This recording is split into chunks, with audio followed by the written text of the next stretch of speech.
everyone, it's Lexie. So in today's video I'll be sharing with you my favorite captivating reads. So these are books that you can totally just lose yourself in. There's either the plot is very interesting and it really makes you think, or it's just a fun book to read that you can totally lose yourself in the world, the characters, all that fun stuff. So these are the books that I find to be the most captivating. First up, we have The Alice Network by Kate Quinn. It's probably one of my favorite books of all time, and what I really love about this book is the dual storyline, and I think that's what really makes this book stand out. The storylines between World War I and World War II. So it follows Eve, who was a spy during World War I, and she like her experience with being undercover with the Germans and her experience there, and her experience in her storyline parallels the kind of present day storyline, which is post World War II in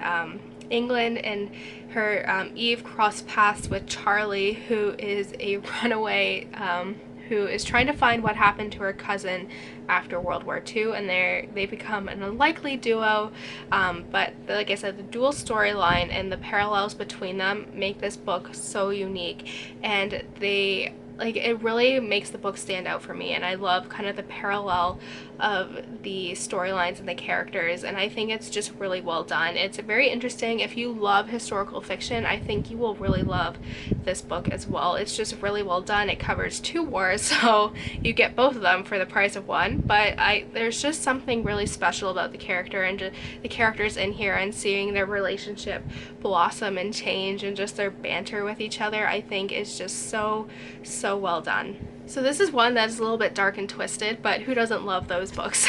But it is Pretty Girls by Karen Slaughter. This is one of our book club picks of 2019, and oh my goodness, it is very, very dark, very, very graphic, so just be aware of that. But it follows 2 sisters who had a falling out when they were younger, when their oldest sister went missing and was never heard of again, and this is very much kind of haunted them for basically the rest of their days, until they kind of have to work together again when one of the sisters' affluent husband is murdered, and it kind of leads them down a path that they can't go back on. So it's very interesting. It's very dark and twisted. You're kind of getting that there's just an uncomfortable feeling when you read this, like something is wrong, something's gonna happen. Like you have that feeling constantly during this book, and it just totally captivates you, and I think this book does a really good job with that. Like I said, it's very graphic, so this book may not be for everyone, but it was just very interesting, and I definitely want to read more of her books in the future. But yeah, this one, like I said, was just totally dark and twisted and right up my alley. So this is a book that will give you kind of an ethic dilemma, and it is The Light Between Oceans by M.L. Stedmen, and this is a book that I read several years ago, actually. Like, I think I was still in my undergrad when I read this, but it's still, when I look at it, I still get that pit in my stomach. But it follows this couple who live on an island off of the coast of Australia, and they are the lighthouse keepers, and the woman of this relationship ends up having a miscarriage after miscarriage, and she is very close to term with this one pregnancy, but this baby ends up being a stillborn, and so no one knows about this. They don't want to tell anyone. So when this boat washes ashore with this dead man grasping a child, they just tell everyone that this child is theirs, and they raise it as their own. No one is none the wiser, and so when they go back to mainland 7 years later, they find out about this woman whose husband and daughter kind of got swept out to sea, and they realize that their daughter is this woman's. And so it kind of leads to an ethical dilemma. I get upset thinking about this, like this whole thing, like it totally upsets me, but that's what makes this book so captivating, is like, what would you do in that situation? I honestly have no idea.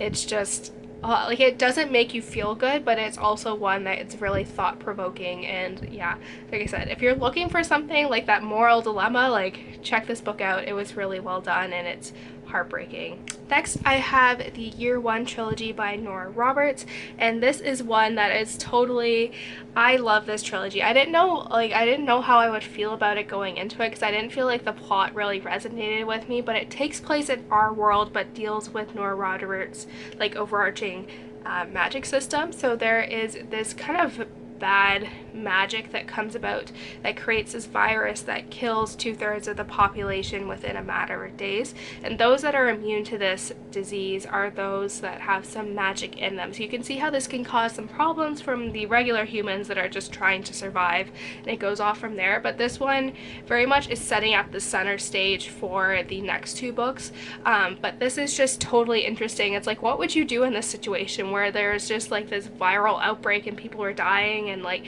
anarchy and people are fighting for food? Like, it's just a very interesting concept, and I don't know what I would do in that type of situation, but it's just really interesting and very thought-provoking, and there's something just about the creepy feeling about the dark magic and how Nora Roberts describes it. It just leaves you feeling like you can like feel that funny feeling, and you know, like, it's bad, it's creepy. It's just really well done, and this is a total trilogy that you can just marathon and totally lose yourself in. So like I said, I feel like I've been talking about this trilogy a lot recently, but it deserves all that recognition, and I feel like you guys would really enjoy this one as well.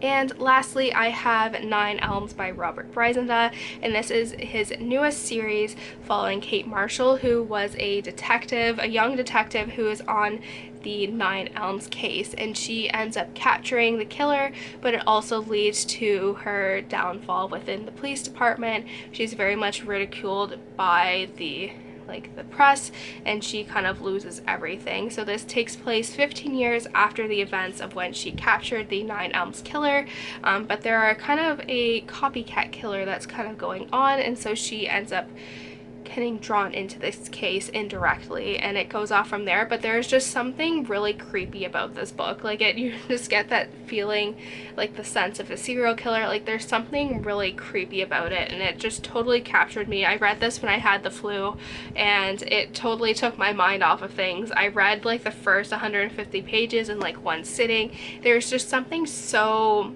capturing about this book, and I think that's really unique. It's very fast-paced, and what I like about this is you're not told kind of the clues, you're figuring it out with the characters as well. You're kind of on the like hunt for this killer with the characters, and I really like that. It's really takes you on a journey. It's really dark and twisted, it's action packed, it jumps around from different perspectives, but it's just overall a lot of fun to read if you like crime thriller novels. So this one is very capturing, and I really loved it, so I think you guys will really like it as well. So that's it, guys. Thank you guys so much for watching. I hope you guys enjoyed this video. Let me know in the comments below what some of your favorite capturing reads are and all of that fun stuff. So yeah, thank you guys so much for watching. Don't forget to give this video a thumbs up, and I will see you guys next time. Bye, guys.